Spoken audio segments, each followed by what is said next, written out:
संध्याकाळी चहा ठेवला. चहाबरोबर खाण्यासाठी सगळ्यांनाच काहीतरी खुसखुशीत मस्त असं हवं होतं. तर मी अगदी सोपी अशी ही रेसिपी बनवली.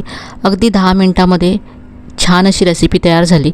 तर यासाठी मी एक मोठ्या आकाराचा कांदा असा उभा चिरून घेतला. अगदी पातळ चिरून घ्यायचा आहे. यामध्ये आलं घालायचं आहे, कढीपत्ता घातला आहे, हिरवी मिरची घातली, जिरं घातलं, याबरोबर चवीप्रमाणे मीठ घातलं. कांदा मीठ सगळं छान मिक्स करून घेतल्यानंतर यामध्ये पाववाटी रवा घातला. इथे बारीक रवा घालायचा आहे. रवा कांद्यामध्ये 5 मिनटं भिजवून ठेवल्यानंतर यामध्ये अर्धी वाटी तांदळाचं पीठ, अर्धी वाटी बेसन घालायचं आहे. तीळ, शेंगदाणे घातलेत आणि भरपूर कोथिंबीर घातली.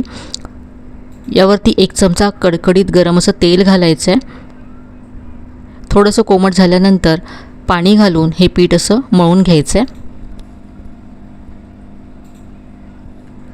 तयार पिठाचे इथे मी आता वडे तयार करते. तर आज आपण कर्नाटकचा फेमस असा मधुर वडा बनवतो आहे.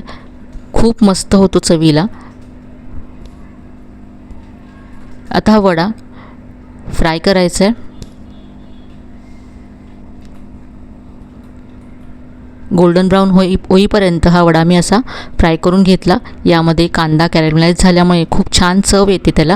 याबरोबर खाण्यासाठी इथे मी खोबऱ्याची चटणी तयार करून घेतली. तर मस्त अशी ही रेसिपी नक्की करून पहा. रेसिपी आवडली असेल तर व्हिडिओला लाईक, शेअर, सबस्क्राईब करायला विसरू नका.